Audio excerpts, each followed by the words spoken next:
Spring of '73. Kim Henkel and Tobe Hooper spent January and February of 1973 writing the script, but production moved on rather quickly after that. They were shooting the movie by summer of 1973.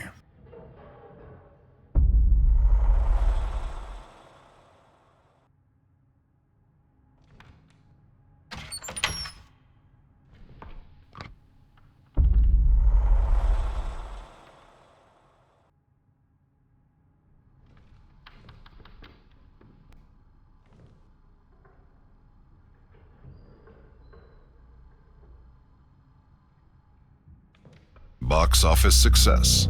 The Texas Chainsaw Massacre grossed over $30 million at the box office in North America and sold over 16 million tickets. With inflation, the film would have made over $150 million in box office earnings today.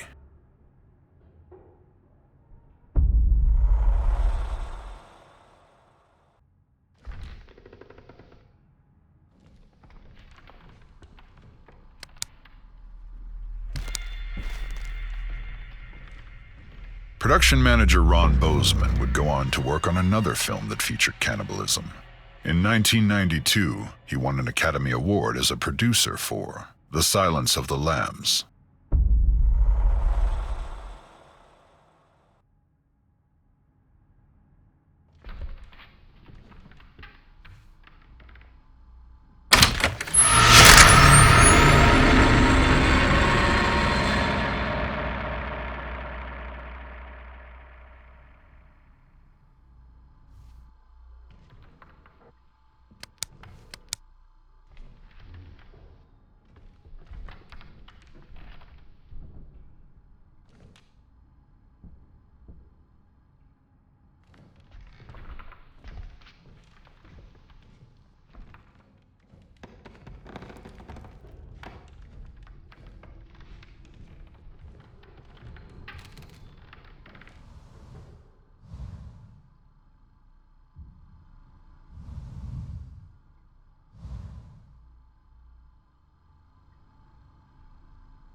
Blood spatter.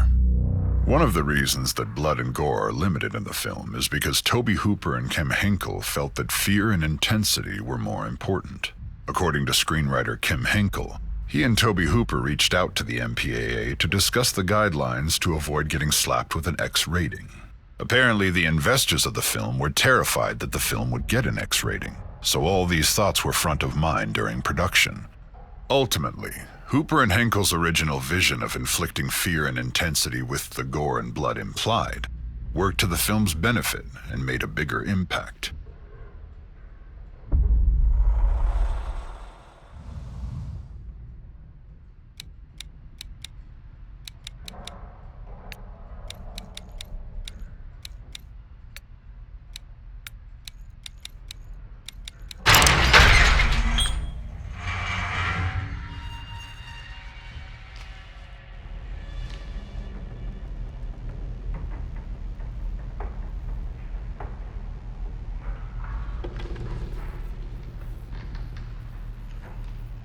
Skin.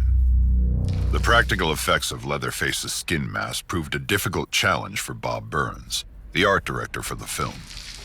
Mary Church, who had multiple responsibilities on the original film, including continuity and stunt coordination, noted that Bob spent weeks trying to come up with just homemade varieties of stuff that sort of looked like dried skin. I remember him being concerned about expression, or not being able to do expression, and that there probably needed to be other expressions maybe on the face.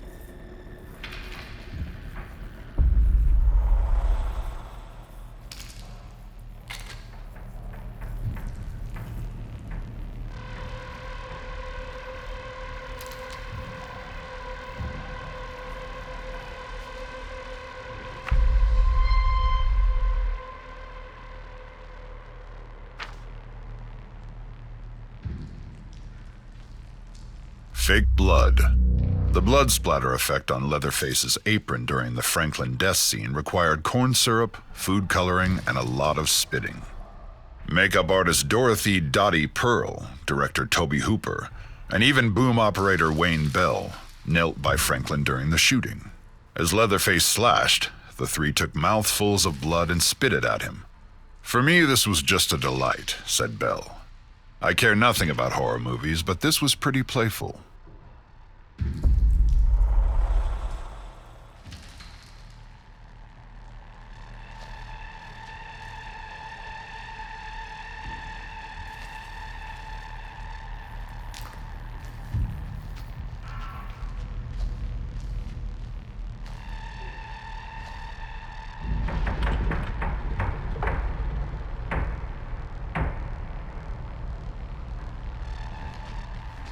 Leatherface mask. The holes and markings on the forehead of Leatherface's masks represent a hammer to the head. Back then, cows were slaughtered in the head with a sledgehammer, so the holes appear on the forehead of Leatherface's masks to show continuity with how actual cattle were slaughtered.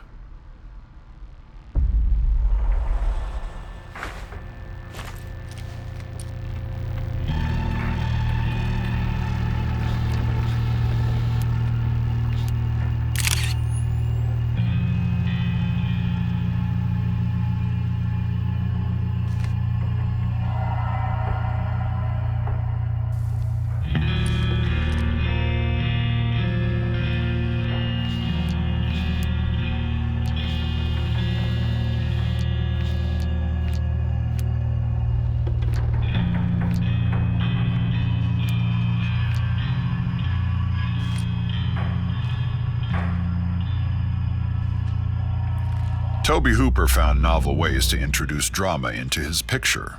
According to lead Marilyn Burns, Sally, Hooper would gossip around the set to create animosity between her and Paul Partain, who played Franklin.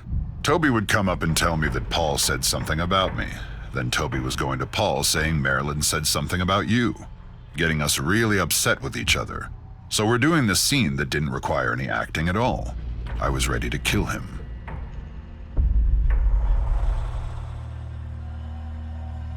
Leatherface speaks. In the original script, the infamous dinner scene was quite different. Leatherface had scripted, though completely unintelligible, lines. As Gunnar Hansen recalls, they were written out. His first line is, "A-A-A-O-U-U-U-Ber," and then, "Abe-Goba Aji-Ima." According to Tobe Hooper, these lines had actual meaning behind them. Hansen's script notes pointed out that the first line meant roughly, "How are you? Welcome home. Supper's almost ready." The next line meant, "I've been a good boy. I got 'em all." Masks. The Leatherface masks would become iconic, but they were hard to see through. Gunnar Hansen explained, "The masks had one unfortunate feature. Their eye holes were small. They fit snugly, but not around my eyes. And the further the eye holes were from my face, the less I could see. It was like looking down a long tube. I could see only what was directly in front of me."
mask, prop, or wardrobe for the role of Leatherface. When Gunnar Hansen had his first meet and greet for the role of Leatherface, Tobe Hooper and Kim Henkel were impressed with his size and stature. When Gunnar walked through the doorway into their meeting, Hooper noticed how much space of the doorway Gunnar took up. They knew right away that Gunnar had the physical traits for the iconic role.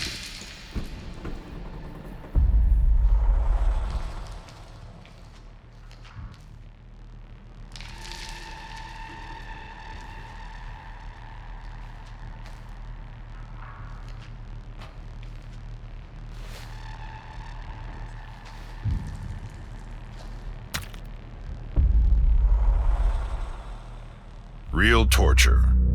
During Sally's torture scene, her screams ultimately led her to shout, "I'll do anything you want," which Marilyn Burns later recollected was the dirtiest thing you could say. It was pretty damn serious. Nowadays, it comes out of everybody's mouth. Now they're doing it for free, they're jumping into it. But in those days, "I'll do anything you want," you just didn't say that. You never said that. Burns continues, though, that Sally's torturers, the Slaughter family, don't comprehend that because it's not the result they desire. Rather, she feels that they're so sexually repressed that they can only manifest desire as sadistic cruelty. What makes them even more horrific is the sense that they gather excitement by watching women suffer.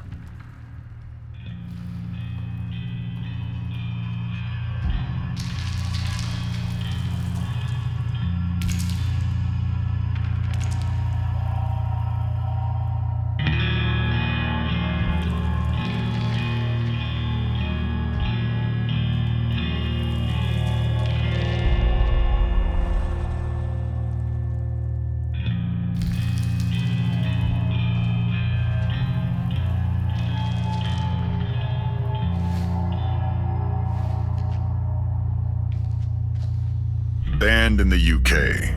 The film was banned in over 10 countries, including Great Britain and Germany.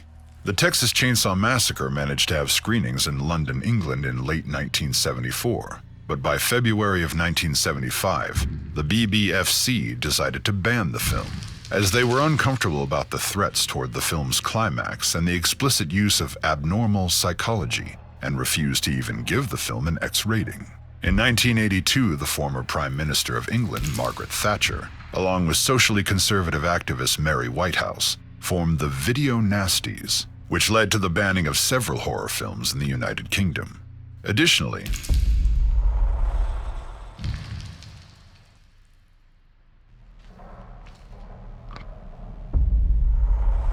Maria Flores photos.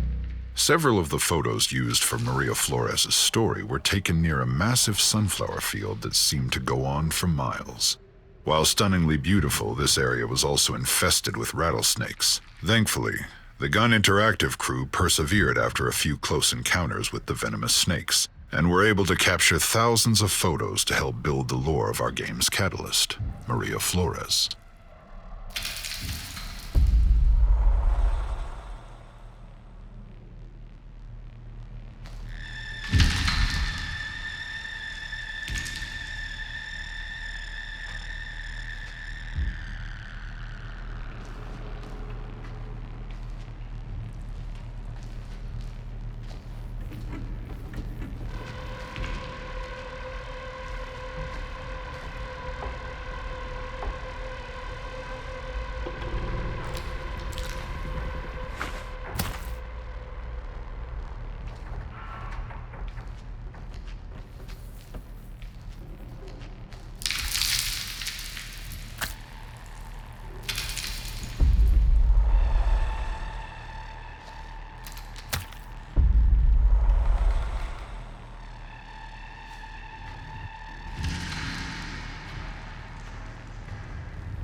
Playing with fire. Early on during filming, Gunnar Hansen asked Tobe Hooper, "How are we going to shoot the scene where I get chainsawed in the leg?" Tobe Hooper replied, "I don't know, but don't worry about it because it's the last shot of the movie." For the climactic ending of the film, the crew wrapped a metal sheet around Gunnar Hansen's leg with a stake taped to it, and a blood bag taped on top of that. Originally, he thought it was a crew member who would run the chainsaw cutting into Gunnar's leg. But Gunnar insisted he would do it himself for fear of the crew member accidentally sawing his leg. The saw didn't have its actual teeth attached to it, so they had to make modifications to the saw itself. At first, Gunnar thought he had sawed his leg, but his leg did become badly burned from sawing into the metal plate that was protecting it.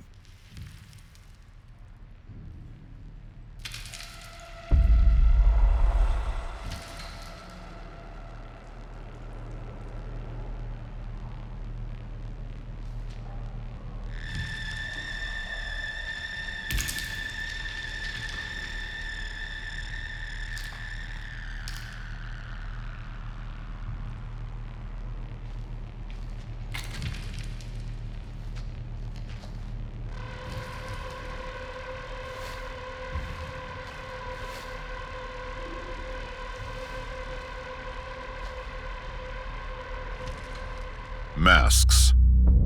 Masks. The Leatherface masks would become iconic.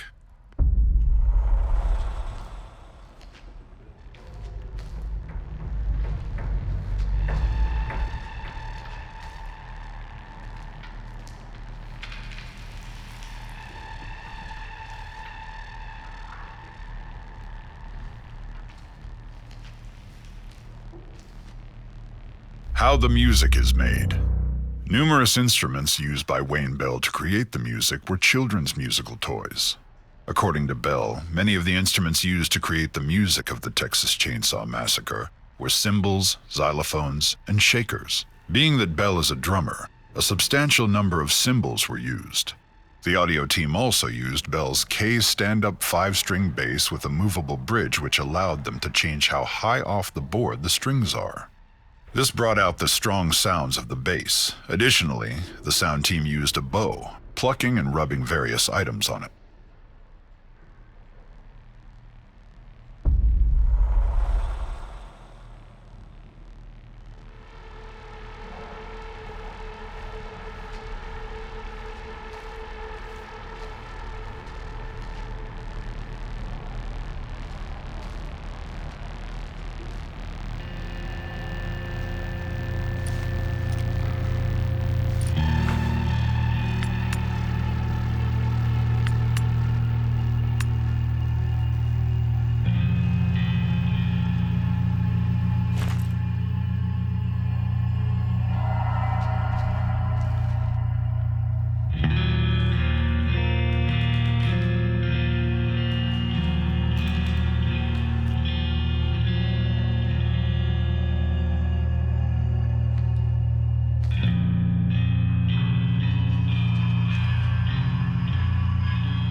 Listen to me. My name is Maria. Maria Flores. Please, find a way to get me out of here. I'm begging you. I don't want to die. Please.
all natural masks.